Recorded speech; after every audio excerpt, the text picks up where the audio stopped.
Voltamos com o nosso curso de História da Filosofia Contemporânea do século XIX, da Universidade Federal do ABC, no terceiro quadrimestre de 2021. O tema deste curso é a ruptura revolucionária no pensamento filosófico alemão do século XIX, a passagem de Hegel a Marx.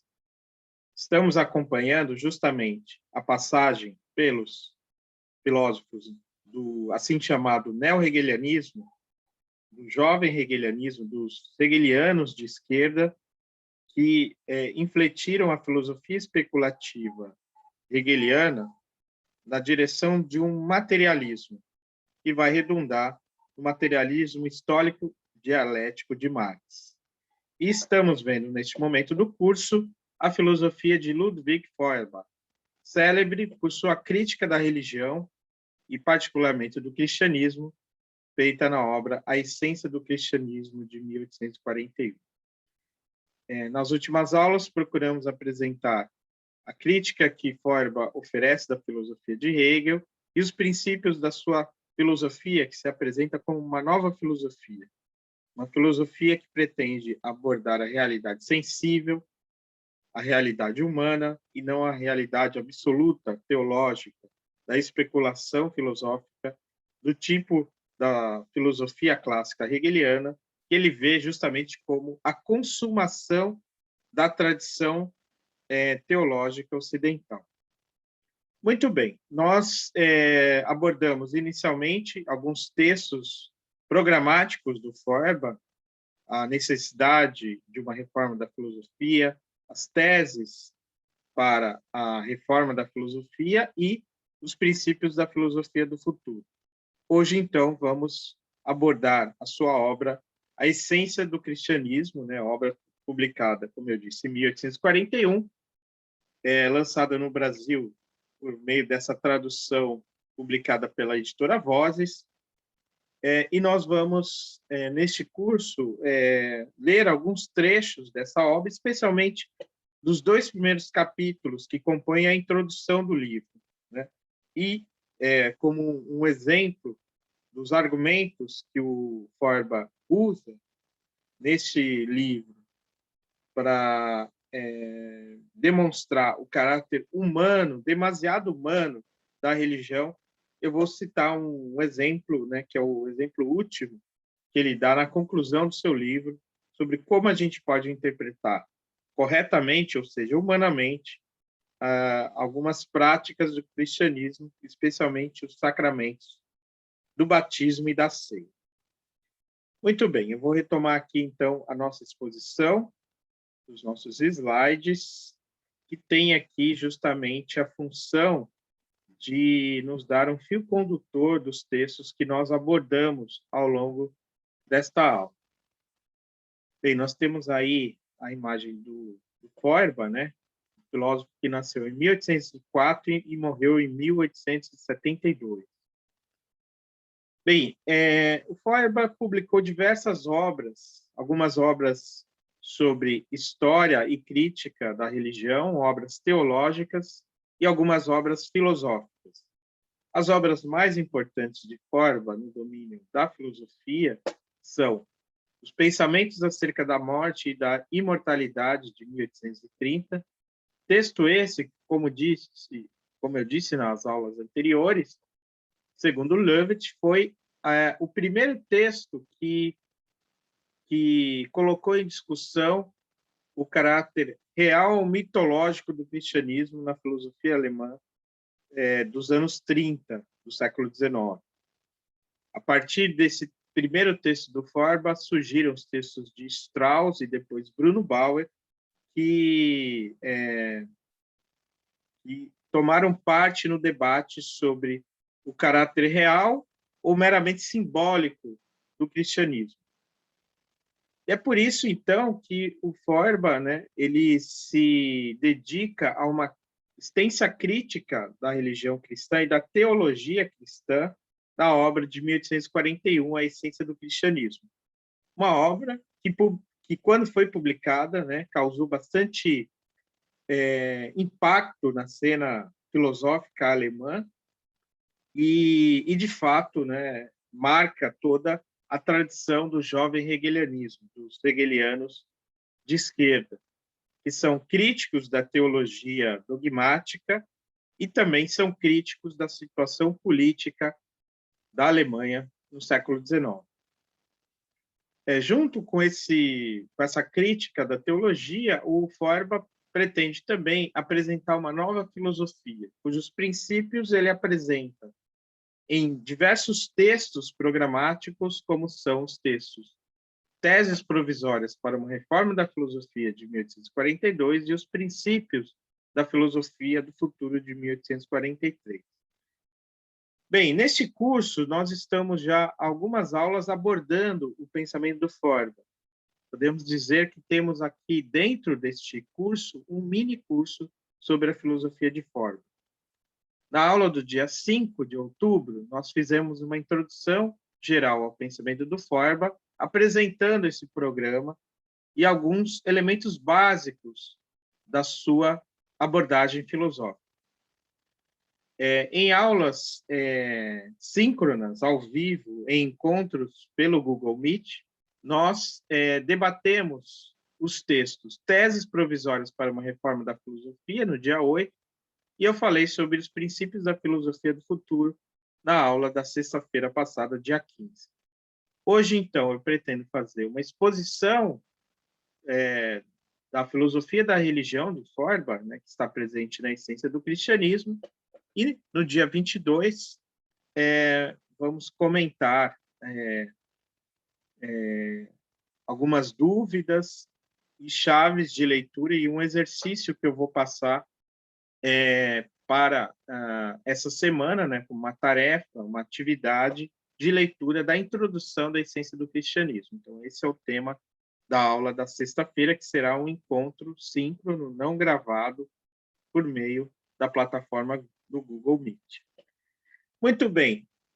Na aula expositiva da introdução geral, né, do dia 5, eu falei sobre o texto Necessidade de uma Reforma da Filosofia, que foi publicado, né, na tradução que nós temos, a tradução portuguesa, nesse volume da edições 70, na tradução de Arthur Mourão. Então, nós temos primeiro esse texto da necessidade de uma reforma da filosofia, depois as teses e os princípios, né?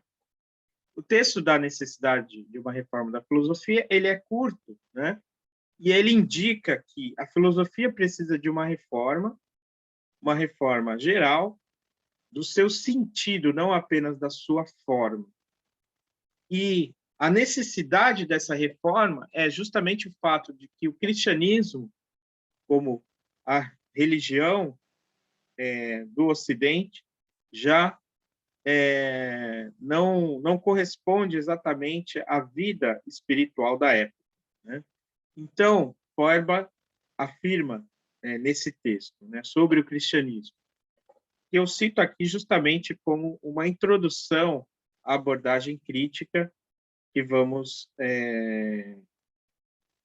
levar em consideração agora na leitura de A Essência do Cristianismo. Então, ele diz, o cristianismo já não corresponde nem ao homem teórico, nem ao homem prático. Já não satisfaz o espírito, nem sequer satisfaz ainda o coração, porque temos outros interesses para o nosso coração, diferentes da beatitude celeste e eterna.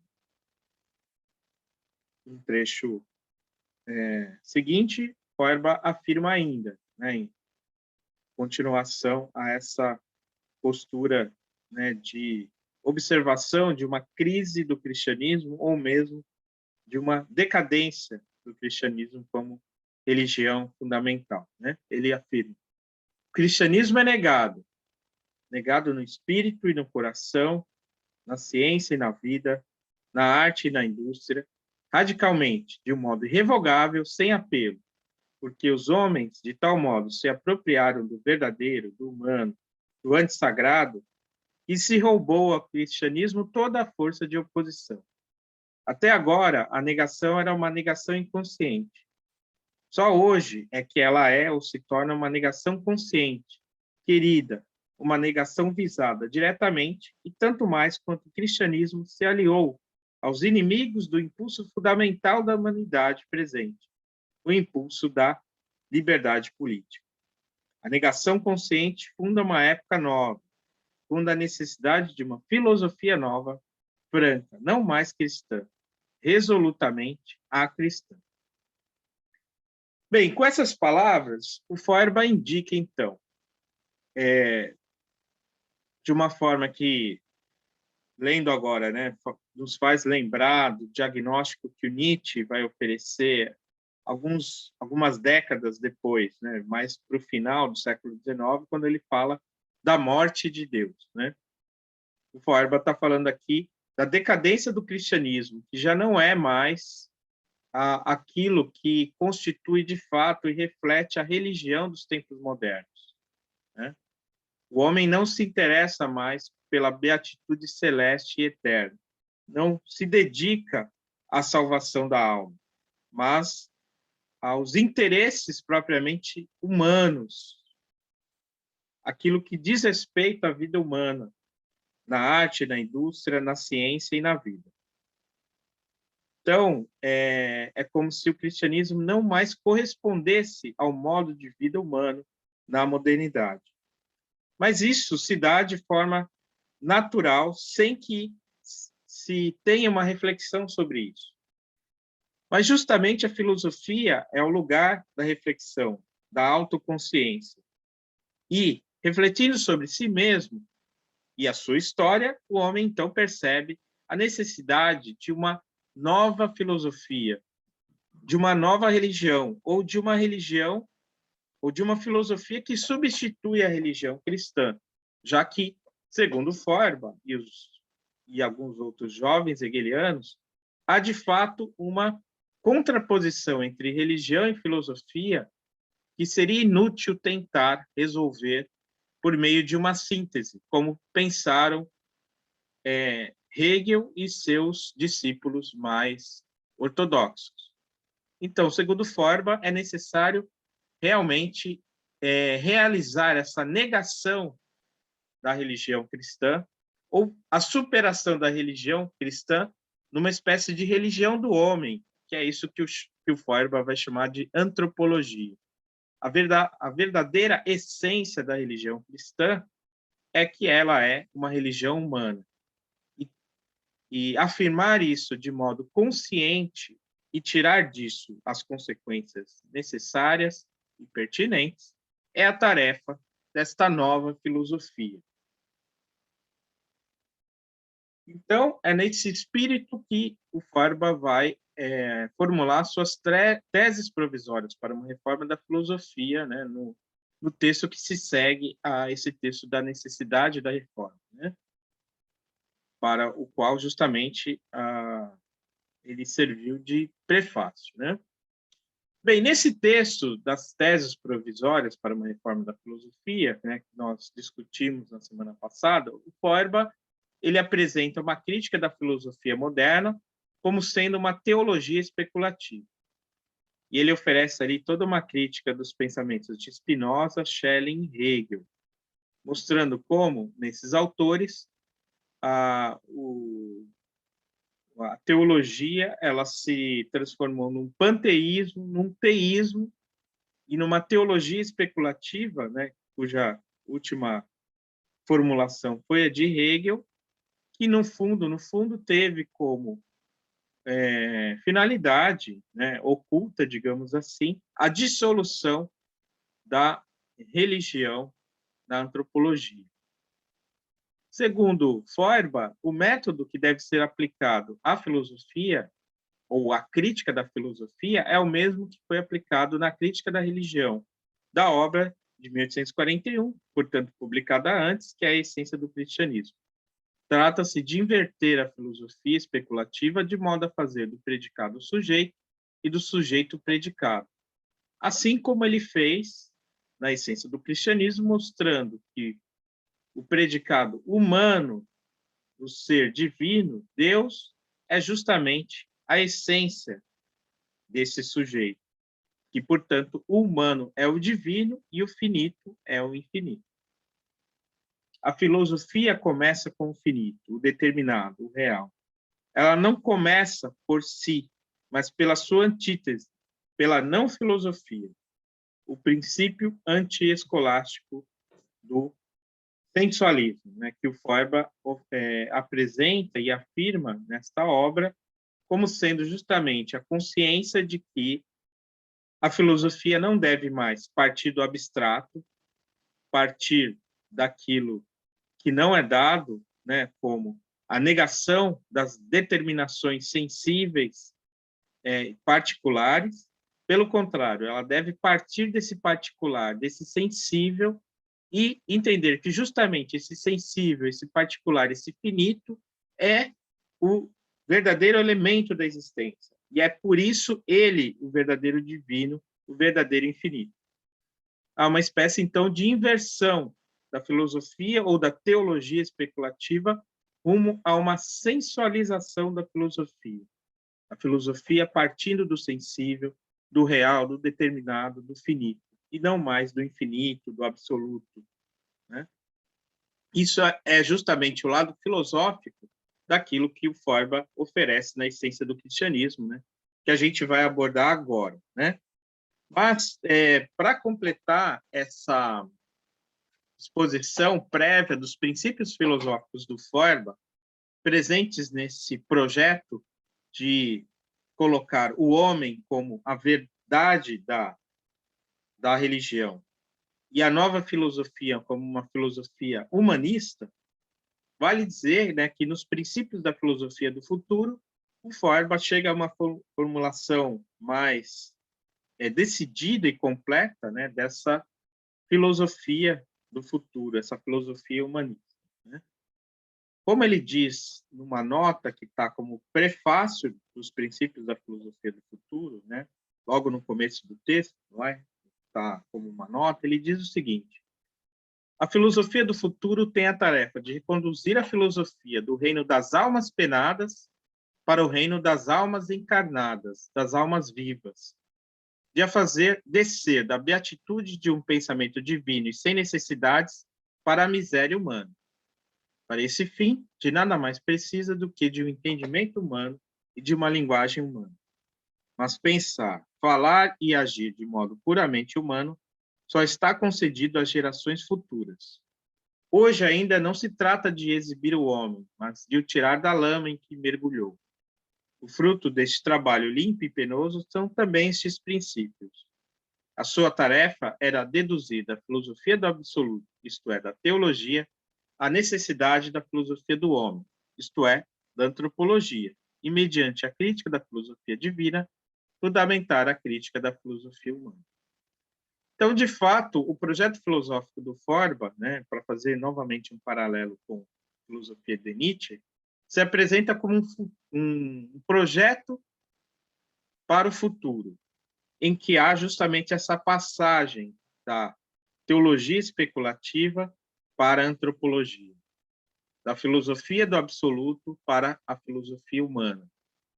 E é por isso que Feuerbach vai dedicar tanto tempo a discussões teológicas, porque ele entende justamente que esse é o trabalho a ser feito neste momento da história. Estamos aí há quase 200 anos atrás, nesse momento em que, após a consumação hegeliana da filosofia em seu sistema como filosofia do absoluto, nós temos essa postura crítica dos jovens hegelianos que pretendem justamente fazer com que a filosofia desça para o terreno humano, mergulhe nas coisas humanas e deixe de falar de conceitos abstratos, tais como absoluto, infinito e espírito, né?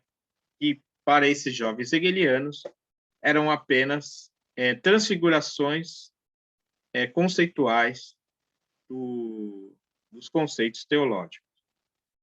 Para Feuerbach, então, a nova filosofia, como ele afirma no aforismo 52 dos princípios da filosofia do futuro, né? A nova filosofia é a resolução plena, absoluta, não contraditória da teologia na antropologia. Com efeito, é a solução da mesma não apenas como a antiga filosofia na razão, mas também no coração, em suma, no ser total e real do homem. Nesta acepção, ela é apenas o resultado necessário da antiga filosofia, pois o que uma vez é resolvido no entendimento deve, por fim, resolver-se também na vida, no coração, no sangue do homem. Mas, ao mesmo tempo, só ela é a verdade da mesma, e, claro está, como uma verdade nova e autônoma. Efetivamente, só a verdade feita carne e sangue é que é a verdade. A antiga filosofia recaía necessariamente na teologia.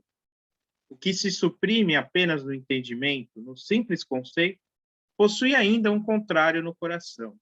Em contrapartida, a nova filosofia já não pode ser relapse. O que ao mesmo tempo morreu no corpo e na alma, já nem sequer pode regressar como fantasma. E justamente o fantasma da filosofia especulativa, né, é o que o Feuerbach está criticando a todo momento nesses textos programáticos, né? Como, por exemplo, no, no, na, no 18º parágrafo das teses, né, na nossa edição, na página 22, o Feuerbach afirma que o espírito absoluto é o espírito defunto da teologia, que assombra como fantasma a filosofia hegeliana. E no 19, continuando, ele diz: a teologia é a fé nos fantasmas. A teologia comum tem os seus fantasmas na imaginação sensível.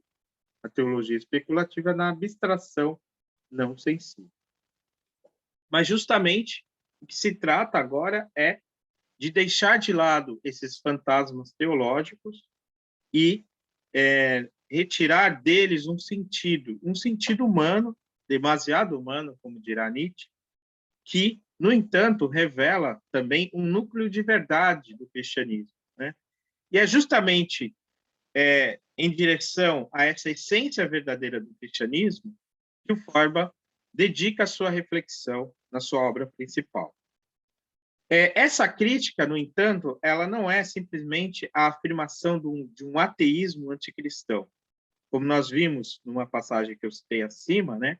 A filosofia de Feuerbach se pretende humanista e se pretende até acristã, num certo sentido, mas não anticristã, no sentido em que a crítica do cristianismo se apresenta, por exemplo, para Nietzsche, que de fato quer se emancipar dos valores do cristianismo. Justamente aquilo que o Nietzsche chama de valores cristãos, né, constitui aquilo que o Feuerbach vai chamar de os predicados do cristianismo, que são os predicados da essência humana em geral, do ser humano genérico. E dessas qualidades, dessas propriedades humanas, Feuerbach necessariamente não se afasta, né? Ele não se afasta necessariamente desses predicados, desses valores, dessas qualidades.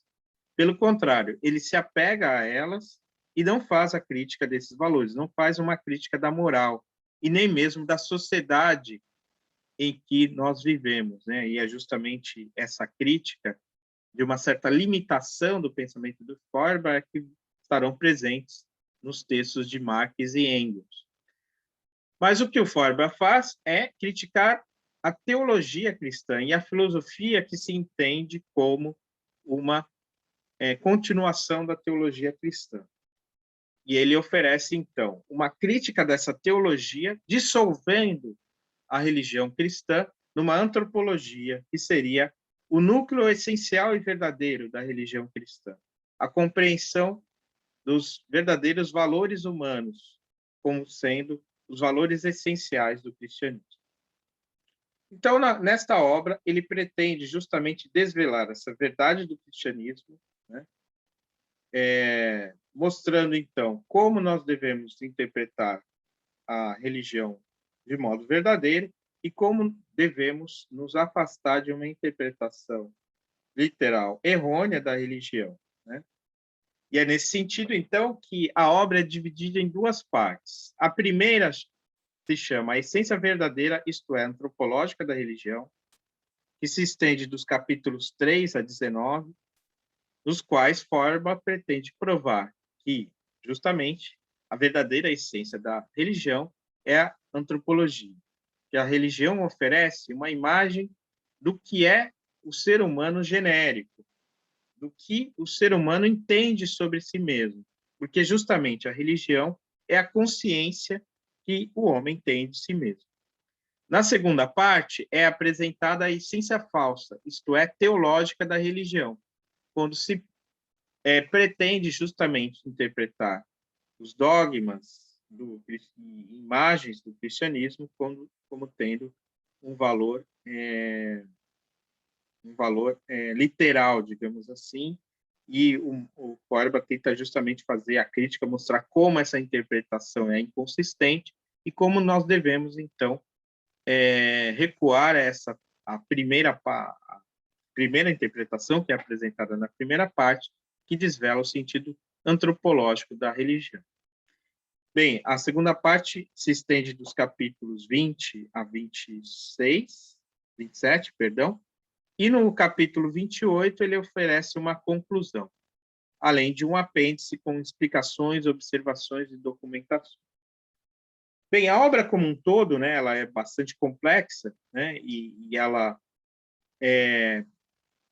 oferece discussões de diversos dogmas e temas presentes na religião cristã, especialmente na Bíblia, né, nas Sagradas Escrituras, e Feuerbach também debate com a teologia, com Santo Agostinho, São Tomás de Aquino e tantas outras referências, Lutero, né? Mas eu não vou me deter nessa exposição que se pretende geral, né, genérica, aos detalhes da argumentação feuerbachiana. E é por isso que, neste curso, nós vamos centrar nossa atenção principalmente à introdução do livro, que é constituída pelos dois primeiros capítulos, capítulos 1 e 2. O capítulo 1 se chama A Essência do Homem em Geral, e o 2, A Essência da Religião em Geral. Vamos acompanhar o argumento do Feuerbach nesses dois primeiros capítulos, que oferece, na verdade, o núcleo da sua argumentação. Núcleo esse, né, que vai ser desenvolvido ao longo do livro por uma discussão mais detalhada, né, a partir dos conceitos, dogmas e fatos da religião cristã. No capítulo 1, chamado A Essência do Homem em Geral, Feuerbach inicia a discussão comentando a diferença do homem em relação ao animal. Segundo ele, é constituída pelo fato de que o primeiro, o homem, tem consciência de si mesmo, enquanto o segundo, o animal, não. E é por isso que o homem tem religião e o animal não. Ainda que se possa dizer que alguns animais, né, como parecem ter dito alguns antropólogos, alguns zoólogos do passado, que alguns animais, como o elefante, teriam religião, isso parece que não se sustenta. E por que é que o homem tem religião? Porque ele toma consciência de si mesmo, não enquanto indivíduo, mas enquanto ser genérico, enquanto gênero humano, por meio da religião, projetando para fora aquilo que ele observa em si mesmo. Como a consciência é consciência do objeto, o homem é determinado pelos seus objetos. E justamente esses objetos é que vão constituir as propriedades do homem que definem a sua essência, né? Aí o Feuerbach vai falar da razão, do coração e da vontade, né, como sendo faculdades humanas que são projetadas aos objetos, e nessa relação do eu e do tu, do homem com os objetos e com os outros, se constitui a existência humana. A existência humana, né, que é justamente definida especificamente pela consciência, uma consciência de si que os outros animais, como já dito, não têm. E a religião é justamente a consciência da infinidade do ser humano enquanto ser genérico, não apenas enquanto indivíduo, mas como gênero. A consciência de que o ser humano é infinito, nesse sentido, é o que constitui a religião. Mas a consciência do homem, enquanto religiosa, projeta para fora, aliena essa essência humana como uma qualidade externa ao próprio homem. E, então, essas qualidades são divinizadas, né, como alguma coisa fora, exterior ao próprio homem. E é só na evolução, digamos, espiritual do homem, ao longo da capacidade humana de refletir sobre si mesmo, de conhecer a si mesmo, de tomar consciência de si, como já disse o Hegel, é que o homem vai superando essa forma da adoração de alguma coisa exterior e transcendente para o reconhecimento de si mesmo nessa infinidade percebida como exterior. Então, na religião, o homem venera e admira sua própria beleza e infinitude, pois justamente ele não tem outra referência de beleza e infinitude que não aquela projetada por sua própria essência. O Feuerbach chega a dizer, né, que um animal, justamente por não ter consciência de nada além dele mesmo, não poderia divinizar alguma coisa exterior a si. Por exemplo, os animais não divinizam o homem como superior a ele.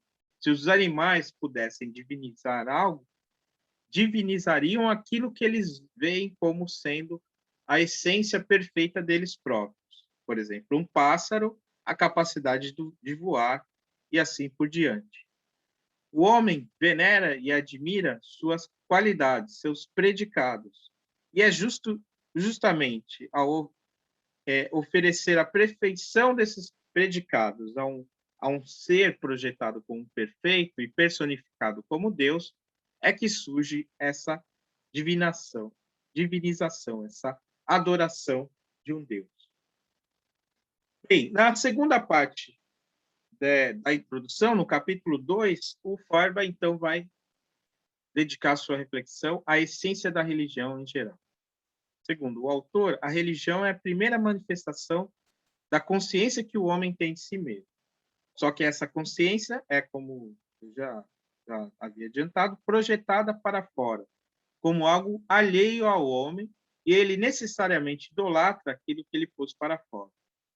Mas ao superar a idolatria e avançar no conhecimento de si mesmo, o homem superaria a religião. Então, o argumento está aí, né? O Feuerbach fala que justamente a religião é essa tendência a projetar para fora aquilo que é a consciência que o sujeito tem sobre si mesmo. E ele vai projetando isso em forma de uma idolatria e colocando todos os predicados daquilo que ele vê como mais perfeito nesta adoração desse ser que é projetado para fora. Essa projeção para fora também é entendida como alienação, né?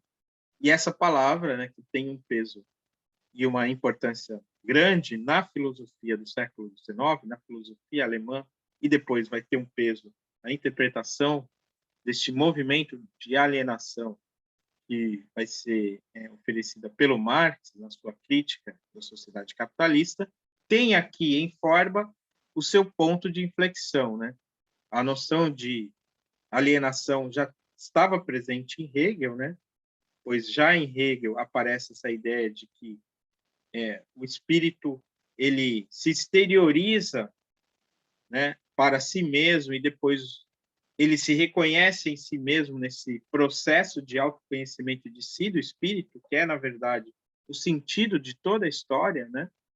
E Feuerbach interpreta isso no fenômeno da religião, como o momento em que isso se dá de forma bastante palpável na história humana.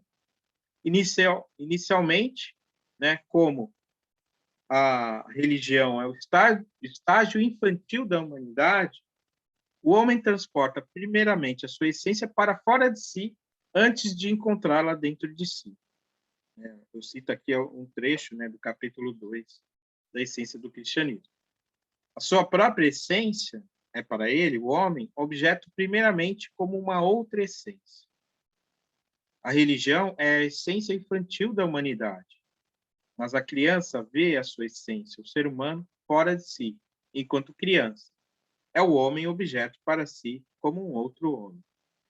O progresso histórico das religiões é apenas o que era considerado pelas religiões mais antigas como algo objetivo e é tido agora como algo subjetivo, isto é, o que foi considerado e adorado como Deus é agora conhecido como algo humano. E é justamente rumo a essa humanização que a religião progride historicamente. Essa é, segundo Hegel também, né, de certa forma, ou segundo Feuerbach, radicalizando alguns princípios da filosofia da religião de Hegel, a tendência histórica das religiões, essa humanização ou esse reconhecimento de si do espírito, que no caso de Feuerbach é o reconhecimento de si da essência humana.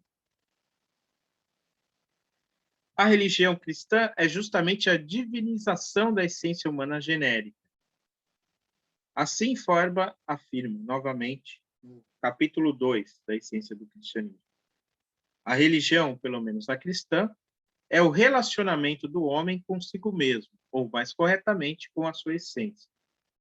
Mas o relacionamento com a sua essência como uma outra essência. A essência divina não é nada mais do que a essência humana, ou melhor, a essência do homem abstraída das limitações do homem individual, isto é, real, corporal, objetivada, contemplada e adorada como uma outra essência própria, diversa da dele. Por isso, todas as qualidades da essência divina são qualidades da essência humana. Aqui se apresenta, então, esta relação tão importante para a argumentação de Feuerbach, da relação entre o sujeito e os seus predicados. Para Feuerbach, os predicados definem o sujeito. Segundo Feuerbach, então, continuando, né, uma outra passagem do capítulo 2, a necessidade do sujeito está apenas na necessidade do predicado. Tu és essência apenas como essência humana. A certeza e a realidade da tua existência estão apenas na certeza e na realidade de tuas qualidades humanas. O que é sujeito está apenas no predicado. O predicado é a verdade do sujeito. O sujeito apenas o predicado personificado existente. Sujeito e predicado distinguem-se apenas como existência e essência. A negação dos predicados é, por isso, a negação do sujeito, que resta da essência humana quando retira dela os predicados humanos. E é justamente disso que se trata quando se fala em Deus, né? Deus está nos seus predicados. Nós podemos tirar de Deus os seus predicados? Não, porque são justamente os predicados de Deus que definem Deus. Mas esses predicados, no entanto, eles têm uma existência autônoma, porque eles podem ser predicados de um outro sujeito. E quando se compreende que Deus, na verdade, é uma personificação das qualidades humanas, então se revela o segredo da antropomorfização presente na religião cristã, ou seja, de que os atributos divinos, na verdade, são atributos humanos. Há, portanto, uma antropomorfização, né? Então, nós temos a divindade das qualidades. Não a qualidade da divindade, mas a divindade da qualidade é a primeira e verdadeira essência divina. Os predicados têm um significado próprio, autônomo. Impõe-se ao homem o reconhecimento deles através do seu conteúdo. Demonstram-se a ele por si mesmos e imediatamente como verdadeiros. Confirmam, testemunham a si mesmos. Bondade, justiça, sabedoria não são, então, quimeras pelo fato da existência de Deus ser uma quimera, nem verdades pelo fato desta ser uma verdade. conceito de Deus é dependente do conceito de justiça, de bondade, de sabedoria. Um Deus que não é bom, não é justo, não é sábio, não é Deus, mas não vice-versa. Uma qualidade não é divina pelo fato de Deus a possuir, mas Deus a possui porque ela é divina em si e por si, porque sem ela Deus seria um ser imperfeito. Vou ler uma parte aqui, né? Então, a ideia então de que o que há de divino em Deus são os seus atributos. O que fazem dele um ser divino é justamente que ele tem atributos que são atribuídos a ele, né, predicados, qualidades que são a Deus atribuídos e que o tornam divino. E justamente o modo como se entende essas propriedades e como se constrói a imagem desse Deus, ou dessa personificação dessas qualidades, é o que constitui a diferença das religiões. E que, no caso do cristianismo, pelo fato de o cristianismo ser definido como esse momento em que Deus se faz homem, na figura de Cristo, e o homem se faz Deus, né? Ou melhor, segundo a explicação cristã, né? Deus se torna homem para salvar o próprio homem. Mas para Feuerbach, essa ação humana mostra justamente o quanto a ação humana é divina e como Deus não tem nenhuma outra razão e finalidade que não a própria existência humana. Segundo Feuerbach, Deus é, então, a essência do homem contemplada como a mais elevada verdade. Mas Deus, ou o que significa o mesmo, a religião, é tão diversa quanto diversa for a qualidade na qual o homem concebe esta sua essência, na qual ele a contempla como essência suprema. Daí ele dá como exemplo justamente a religião dos gregos e romanos, como o politeísmo, que era a divinização de certas qualidades, de certas virtudes, como o amor ou a ira, né? Ou mesmo a divinização de certos caracteres tidos como digno dos deuses, como a figura do guerreiro na antiguidade, né? E tantas outras formas diferentes de compreender o absoluto religioso. Por exemplo, nas religiões orientais, pelo que o Feuerbach, né, apresenta, aquilo que haveria de mais divino, né, pelo menos no budismo, seria justamente a inação, o desapego. E é justamente por compreender o não movimento, né, a ausência de movimento como divina, é que se valorizava justamente esse momento de inação. Mas no cristianismo, o que se valoriza é justamente a paixão de Cristo enquanto atividade divina. Esse tornar-se homem do Deus mostra justamente e claramente para Feuerbach o quanto a religião cristã é uma religião humana. Pois, como ele afirma ainda no capítulo 2, né, quem deixa que Deus se comporte humanamente declara a atividade humana como sendo divina. Este diz, um Deus que não é ativo moral e humanamente, não é Deus, e por isso torna o conceito de divindade dependente do conceito de atividade humana, porque uma outra mais elevada ele não conhece. E assim, portanto, né, o Feuerbach vai dissolvendo o sentido da religião cristã na moralidade presente no cristianismo, que, na verdade, é uma moralidade humanista. E é justamente no sentido dessa humanidade, dessa moralidade humanista, que a religião deve ser verdadeiramente apreendida para que, então, se deixe de lado, digamos assim, as mistificações da religião e da teologia, rumo a uma apreensão humana e bastante palpável, terrena, né, e até vulgar, se quiserem, do sentido verdadeiro da religião. Bem, aqui nós temos, então, os elementos básicos dessa crítica feuerbachiana. que é afirmada de forma muito clara, né? Por exemplo, no início da conclusão do capítulo 28. Diz Forba, no início desse texto, né? Na contradição desenvolvida entre fé e amor, tivemos que nos alçar da instância prática palpável para o cristianismo, para a essência peculiar da religião em geral. Demonstramos que o conteúdo e o objeto da religião é totalmente humano. Demonstramos que o mistério da teologia é a antropologia, que a essência divina é a humana. Mas a religião não tem a consciência da humanidade do seu conteúdo. Ela antes se opõe ao humano, ou pelo menos não confessa que o seu conteúdo é humano.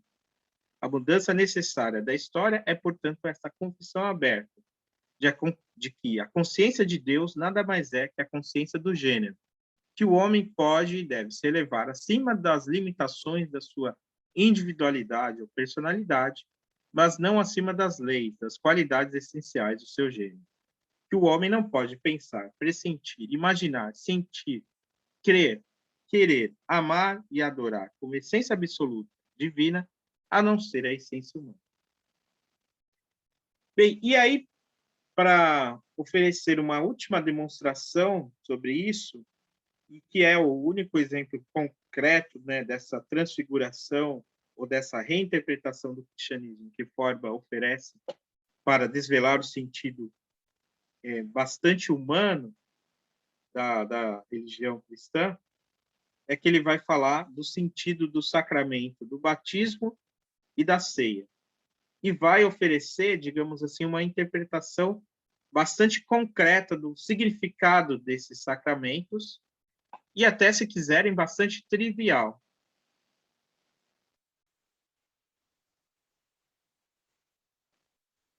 Qual é, segundo Forba, o verdadeiro sentido do batismo, né? Daquela, daquele mergulho que o fiel faz nas águas pertensamente purificadas, né? Segundo Forba, é nada mais, nada menos do que a compreensão do caráter salutar dos banhos e da água como princípio da natureza, né? Algo que ele faz, né, corresponder, relacionar com a descoberta do primeiro filósofo, Tales de Mileto, de que a água é a essência do universo. E, por outro lado, a festa do pão e do vinho é justamente a gratidão do homem em relação a si mesmo, porque é justamente o homem que torna as matérias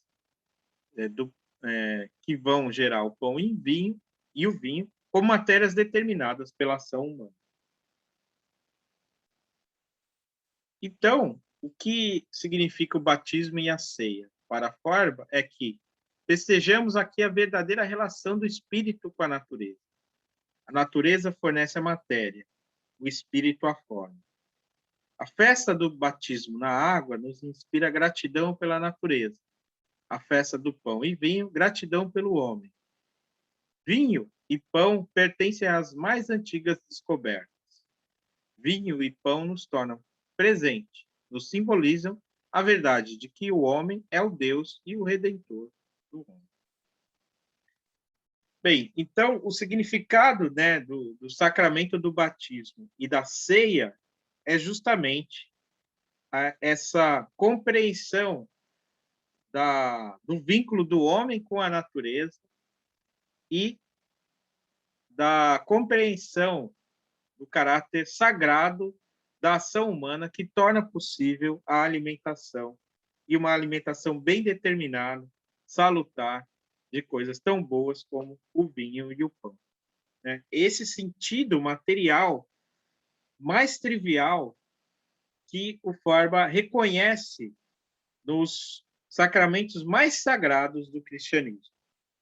E é nesse sentido, então, que ele vai concluir, né, esse último capítulo, né, do livro A Essência do Cristianismo, né, que depois vai ser ainda seguido por um apêndice, né, que oferece ali algumas documentações e argumentos, explicações ulteriores, né, que ele oferece como apêndice de algumas questões específicas que ele discute em sua crítica teológica, né, ele vai terminar o livro quase como uma prece em relação ao caráter sagrado desses elementos materiais da água, do vinho e do pão.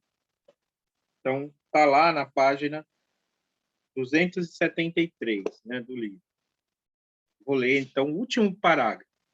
Comer e beber é o mistério da ceia. Comer e beber é, de fato, em e por si mesmo, um ato religioso. Pelo menos deve ser. Por isso, em cada mordida do pão, que te redime do martírio da fome, e em cada sorvida de vinho, que alegra teu coração, pensa no Deus que te proporcionou essas dádivas benignas, no homem. Mas não te esqueças, nesta gratidão ao homem, da gratidão à natureza. Não te esqueças que o vinho é o sangue da planta e o trigo é a carne da planta, que é sacrificada para o bem da tua existência.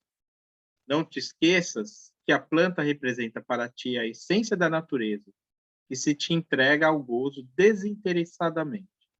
Portanto, não te esqueças da gratidão que deves à qualidade natural do pão e vinho.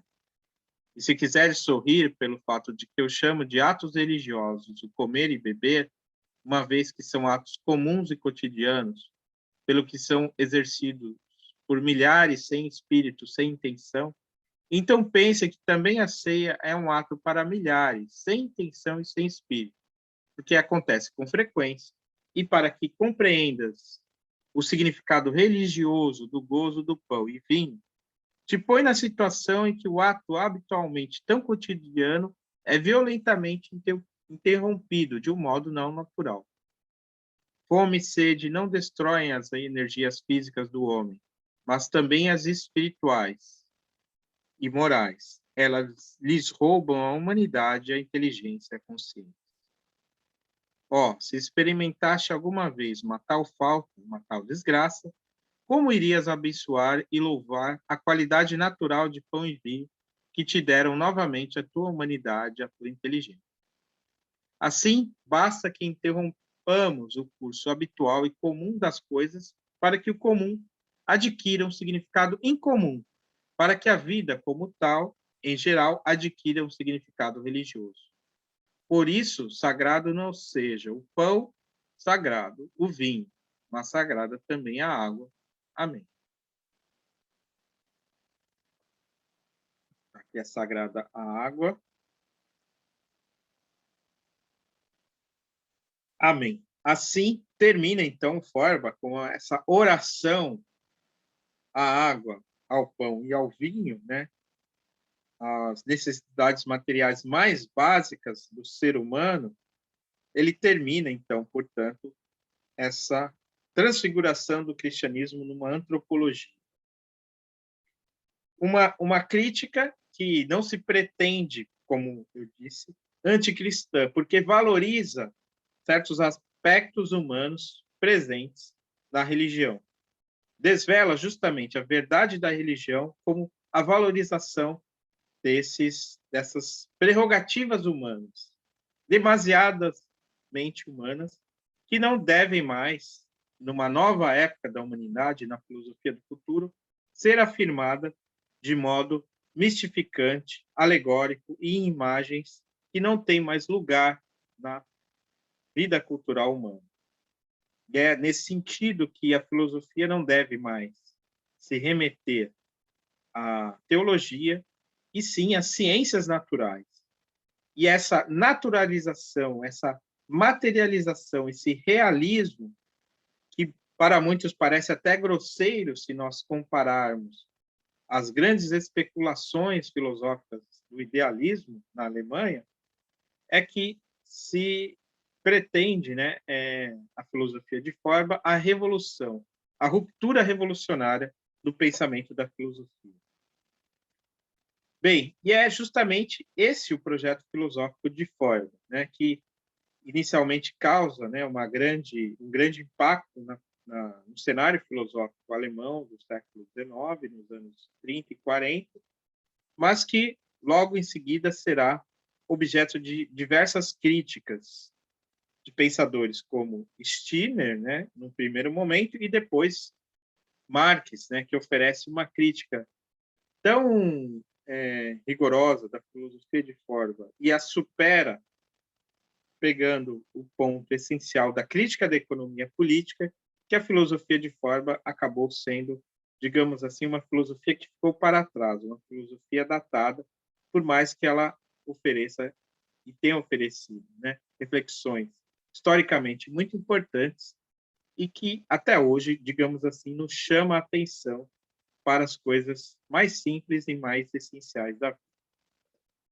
Bem, para terminar então essa aula, né, tendo feito aí a apresentação de alguns dos aspectos mais básicos da filosofia de Feuerbach e dessa crítica ao cristianismo, vale a pena dizer, para concluir, que o Feuerbach é apresentado no livro que estamos seguindo nesse curso, né, o livro do Karl Löwith, de Hegel a Nietzsche, em três grandes momentos. Né? O Feuerbach é apresentado no capítulo 2 da primeira parte, quando o Löwith apresenta, né, fala um pouco da vida e da obra dos jovens hegelianos, na segunda sessão desse segundo capítulo, né, a parte que ele fala do Feuerbach. Depois, na segunda parte, no quarto capítulo, que se chama O Problema da Humanidade, na segunda sessão, Feuerbach é abordado sobre o tema do homem corpóreo como a essência suprema do homem, fala justamente nessa característica do humanismo feuerbachiano. E, por fim, no último capítulo, capítulo 5, que trata do problema da cristandade, na terceira sessão se comenta Feuerbach e a redução da religião cristã à essência natural do homem. E que o Karl Löwith apresenta também, né, faz uma comparação do Feuerbach com os outros jovens hegelianos, compreensão dessa diferença que o próprio Feuerbach também apresenta, né, no prefácio da essência do cristianismo, quando ele fala da diferença da sua crítica em relação às críticas de Strauss e Bruno Bauer em relação ao cristianismo, e apresenta como Feuerbach, né, se apresenta como alguém que não oferece, em comparação a Nietzsche e a outros pensadores do século XIX, uma crítica tão mordaz do cristianismo, porque justamente ele pretende salvar o seu conteúdo, ainda que ele transfigure esse conteúdo num conteúdo humanista e não mais místico ou sobrenatural, como pensa ou como diz e afirma a teologia cristã. De fato, né, o que o Feuerbach pretende fazer é substituir a religião cristã a uma religião do homem, que diviniza o homem, né, como o absoluto da existência propriamente humana, sem problematizar a própria categoria da humanidade como uma categoria abstrata, porque, de fato, o que o Feuerbach oferece é uma categoria abstrata de homem e não, digamos assim, evolui a sua crítica para aquilo que a filosofia contemporânea vai conduzir, que é uma crítica da própria noção de homem, de humanidade, como o Löwith explica, né, no capítulo 4 do seu livro. Bem, então, com isso, nós concluímos essa exposição sobre a filosofia de Feuerbach dentro deste curso de História da Filosofia Contemporânea do século XIX.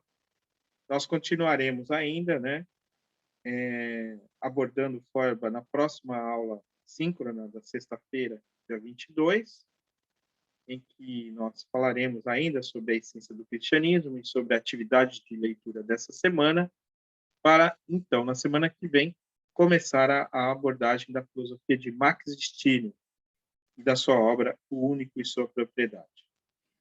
Até lá, então, até a nossa próxima aula. Enquanto isso, boas leituras e bom estudo.